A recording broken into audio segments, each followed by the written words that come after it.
Acesse sejaamigo.com.br e conheça os planos. Amigo, viva conexões reais. Olá, meus amigos. Bem-vindos a mais uma entrevista aqui no Repórter MT. Você sabia que no finalzinho do ano passado o Ministério da Saúde ampliou a lista de doenças relacionadas ao trabalho e que agora a incapacidade por transtorno mental pode assegurar direitos? Pois esse é o nosso assunto. Está aqui conosco para nos clarear a mente, nos trazer conhecimento acerca disso, o consultor jurídico previdenciário Gustavo Galdino, que retorna aqui ao Repórter MT para nos dar aí norte de como que está funcionando tudo isso. Seja muito bem-vindo, Gustavo, mais uma vez aqui ao Repórter MT. Obrigado aí pelo convite. Eu venho em nome aqui da instituição SINDAP e a gente agradece aí novamente a oportunidade de estar tratando sobre esse assunto. Pois é, foi no finalzinho do ano passado que o Ministério da Saúde ampliou essa lista de doenças e aí relacionadas ao transtorno mental por conta do trabalho. Explica pra gente um pouquinho como que está funcionando essa portaria e quais doenças que foram incluídas nesse novo leque do INSS, Gustavo. Maravilha.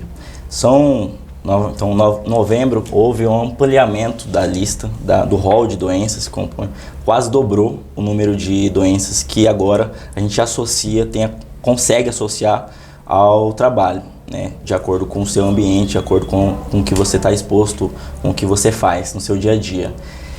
Não só doenças mentais, mas como todo tipo de doença, né? A gente foi incluído aí a Covid-19, burnout, doenças mentais, transtornos, vícios em jogos, em álcool, em drogas. Olha só.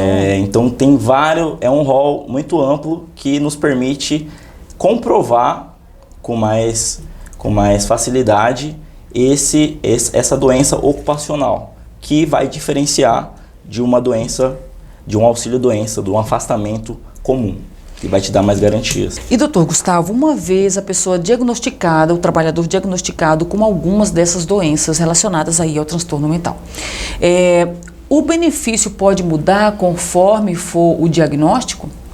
O que vai mudar, o que vai colocar aí o X da questão é o fato gerador. Essa doença foi motivada pelo ambiente de trabalho, algo relacionado ao trabalho? Temos elementos? Sim. Então, vai se brigar, a intenção dentro do INSS vai ser brigar pela essa conversão desse benefício na natureza acidentária, na natureza ocupacional. Agora, se esses problemas mentais ou que forem não decorrerem de acidente ou de ambiente de trabalho, causas relacionadas ao ambiente de trabalho, essa pessoa vai receber um benefício de afastamento de natureza comum. Agora, qual que é a diferença? A diferença é que no acidentário você tem mais estabilidade. No quesito, o contrato de trabalho vai ser suspenso, você vai ser encaminhado para o INSS, quem vai fazer esse pagamento vai ser o INSS. Se acidente, a partir do dia seguinte, se doença, a partir do 16º dia de afastamento, você vai ser direcionado para o INSS. Durante esse período, você irá receber os seus FGTS. A diferença do profissional que não está ligado a essa ocupacionalidade não vai ter esses benefícios. Basicamente, a diferença seria essa. Se a pessoa for considerada inapta para o trabalho, ela tem direito à aposentadoria? Porque no caso de um acidente, a pessoa perdeu ali algum membro, alguma coisa, ficou realmente inválida, fisicamente falando, ela tem esse direito a esse benefício. E nesses casos de doenças relacionadas ao transtorno mentais? É algo mais difícil de diagnóstico, algo mais difícil, né, de correlacionar. Exato. Mas ela tem esse direito? Tem o direito. É que aqui a gente fala, depois da reforma, a gente mudou a nomenclatura e está adotando benefício por incapacidade. Isso. Se temporário, auxílio-doença. Certo. Se permanente, a aposentadoria por invalidez. Certo. Tá? Então a gente origina do mesmo fato gerador. Tá? Se essa doença, novamente, for relacionada ao trabalho, eu vou conseguir me afastar temporariamente de acordo com a minha necessidade. Se passado em perícia for confirmada que isso é definitivo e eu já tenho condições para ser afastado permanentemente pela doença, eu vou ser afastado e vou receber aposentadoria por invalidez. O cálculo do INSS nesse sentido, para definir os valores que essa pessoa aposentada, ela... É mais vantajoso. É mais vantajoso? É mais Explica vantajoso. pra gente isso, por favor. A natureza acidentária garante uma base de 100%, enquanto o auxílio-doença comum de 91%. Depois da reforma, em 2019, houve uma coisa que é bem difícil de explicar, por conta que decorre do mesmo fato. Se eu tenho uma doença mental, tenho uma depressão, tenho uma ansiedade que me dê direito a um benefício temporário, eu vou ganhar 91% da minha média. Se essa doença for relacionada ao ambiente de trabalho, eu vou ganhar 100% da minha média. Certo. Se eu comprovar a permanência, eu vou aposentar por invalidez, ganhando meu 100%. Maravilha. Ambiente de trabalho. Mas, se for uma doença que não foi originada em decorrência do ambiente de trabalho, eu vou ganhar 60%. Ou seja, qual que é a importância dessa lista, desse ampliamento dessa lista? Justamente possibilitar as pessoas que não tiveram reconhecimento dessa doença ocupacional fazerem isso em um momento adequado. Então, eu tenho uma doença mental, tenho um atestado, tenho os prontuários que meu médico me acompanha, tenho minhas receitas comprovando a adesão ao tratamento, peço afastamento, tenho concedido. Benefício é relacionado ao meu ambiente de trabalho. Recebi um diagnóstico de burnout. Ela pode pedir a revisão Junto ao INSS? Junto ao INSS, e se negado pode ir para a justiça competente, tá? Onde se discute justiça estadual, competência absoluta desde a Constituição para discutir temas relacionados à natureza ocupacional. Então ela tem a liberdade, através desse ampliamento de lista, para pegar elementos e confirmar essa natureza acidentária, gerando ali uma estabilidade aqui perante a empresa.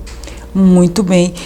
O senhor já deu um norte aqui para a gente, mas se o senhor puder ser um pouquinho mais específico e abranger esses exemplos, doutor Gustavo, com relação a pessoas que têm aí esses transtornos, os caminhos para que ela consiga os benefícios junto ao INSS. Eu digo com relação à demora, né? Geralmente tem-se ali uma burocracia, até para os trabalhadores com outros tipos de doenças mais comuns que a gente está acostumado.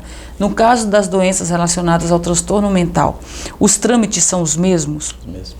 São os mesmos, né? Então, para a gente recapitular, tenho um problema de saúde que me está afastando por mais de 15 dias. Tem uma recomendação médica que me peça para ficar afastado por tantos dias, mais de 15 dias, 30, 60, 90 dias.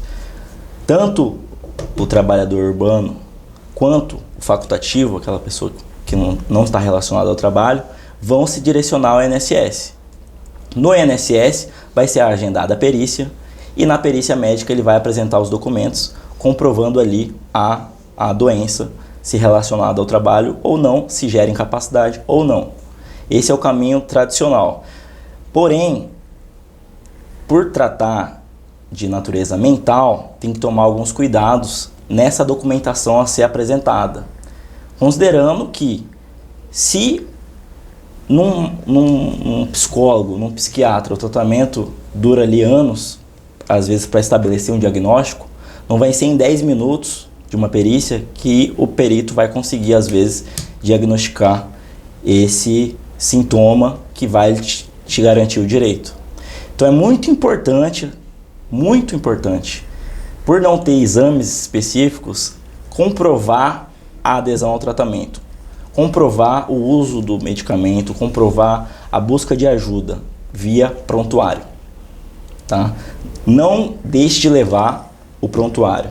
Tem pessoas que vão ter um nível maior de acompanhamento médico, né? Essa doença mental pode virar um transtorno, pode virar algo mais grave, e isso, muitas das vezes, gera um boletim de ocorrência em algum fato, né, que possa ter acontecido atipicamente devido à doença.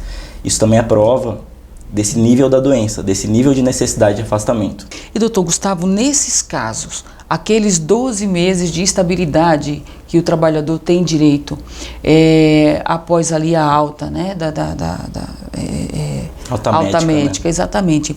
Esses direitos continuam assegurados nesse caso? Continua, ele vai ter a alta médica pelo INSS, ele ali tem, se ele deseja ainda continuar recebendo benefício, ele tem os meios cabíveis, seja administrativo, seja judicial, mas se realmente houve uma alta diagnóstico, ele tem que retornar ao trabalho, onde ele vai ser submetido à sua função. Ou, se o INSS entender necessário e a empresa ofertar essa possibilidade, reenquadrar ele de função, permitindo ali o retorno do trabalho. Certo. A portaria ainda ela ainda é nova, não é? Mas o senhor percebe que houve uma adesão a essa enfim, a modalidade não é a palavra correta para se usar nesses casos, mas foi grande o número de pessoas nessas condições impactadas. Exato, que tem buscado auxílio do INSS nesse sentido? Eu vejo que não impactou no número de pessoas que agora estão entrando, mas impactou naquelas pessoas que já estavam nessa luta e buscavam reconhecer essa conversão. Muitas. É muito difícil você comprovar uma correlação no ambiente de trabalho. Você não tem elementos fácticos, probatórios ali, que vão, às vezes, te enquadrar. Às vezes a empresa não tem condições suficientes de ter um médico, de ter um psicólogo ali, para poder dar esse suporte, para poder dar esse diagnóstico. É muito difícil fazer essa comparação, mas tem algumas profissões que com certeza vão ter mais incidências de doenças mentais. Quais? Bancário. A burnout é estritamente ligada, já vinha antes dessa normativa, muito recorrente nessa área de profissionais devido ao ritmo estressante de trabalho. Já se correlacionava, né, profissionais que lidam com um grande nível de estresse, né? Então a gente pode colocar profissionais da área da saúde, né? Agora, se enquadram nesse perfil. Que fica mais fácil fazer. Então a lei viu essa situação, viu esse limbo de prova, de materialização desse direito e veio desburocratizar, facilitar. Então ela quase dobrou, tinha 180 e poucas doenças listadas, agora tem mais de 350. E então, doutor Gustavo, a gente pode dizer que, na verdade, o INSS somente cedeu a uma pressão que já existia por parte das pessoas que sofriam desse tipo de problema e aí não tinha acesso a esses direitos, é isso então? Exatamente. Colocou em portaria aquilo que já era uma realidade, já permitindo esse reconhecimento por parte do segurado. Os prazos para que os benefícios sejam assegurados, sejam garantidos a esses trabalhadores são os mesmos, relacionados às doenças que até então eram consideradas faziam parte desse quadro do INSS? Mesmas regras, mesmos procedimentos, só facilita o reconhecimento dessa doença ser ocupacional ou não. Tá? Visando dar essa benesse para esse segurado, né, para esse empregado. Muito bem, a gente já está chegando ao finalzinho aqui da nossa conversa. Se tiver alguma coisa que o senhor gostaria de falar nesse sentido, né, para orientar as pessoas que de repente a gente não abordou aqui na nossa fala, o momento é agora. Eu sempre oriento na questão das provas, né? Pessoas que é difícil você solicitar, se você se colocar no lugar de um segurado que está passando por uma situação dessa. Se ele tem uma rede de proteção, ok, ele vai ter, às vezes, todos esses elementos que eu vou solicitar para a gente formar ali esse processo, brigar para reconhecer essa habilidade. Mas se ele for uma pessoa sozinha, se ele não tiver essa rede, esse amparo, se ele está triste, como que ele vai buscar um médico? Se ele está triste, como é que ele vai se tocar, se reconhecer, se enxergar e fazer um autodiagnóstico? Então, assim, é de suma importância que isso seja, né, divulgado, mas eu creio que as doenças já estão mentais, né, já são realidade, já estão sendo mais focadas, mas é um ponto a se pensar, né?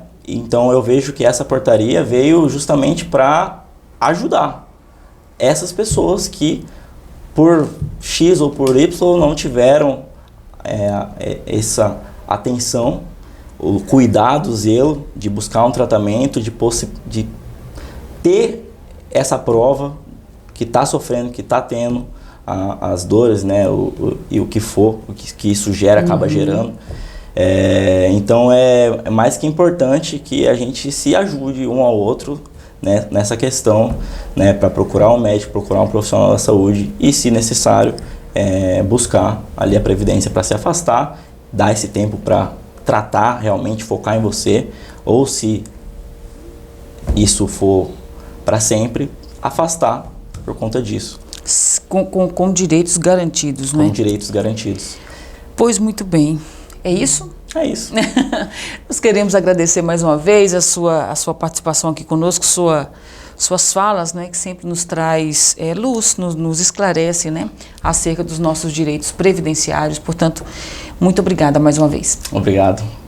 E obrigada também, amigos, a vocês que acompanharam a nossa entrevista, viu? Se inscreveram aqui no nosso canal já? Ainda não? Pois o façam agora. Se inscrevam no nosso canal, acionem o sininho, sigam a gente também nas nossas redes sociais. E não deixa de acompanhar também as notícias no nosso site, viu? Para que você fique sempre muito bem informado. Tchau, pessoal. Conexão aproxima, vem junto, chega mais, internet é amigo, viva conexões reais. Acesse sejaamigo.com.br e conheça os planos. Amigo, viva conexões reais.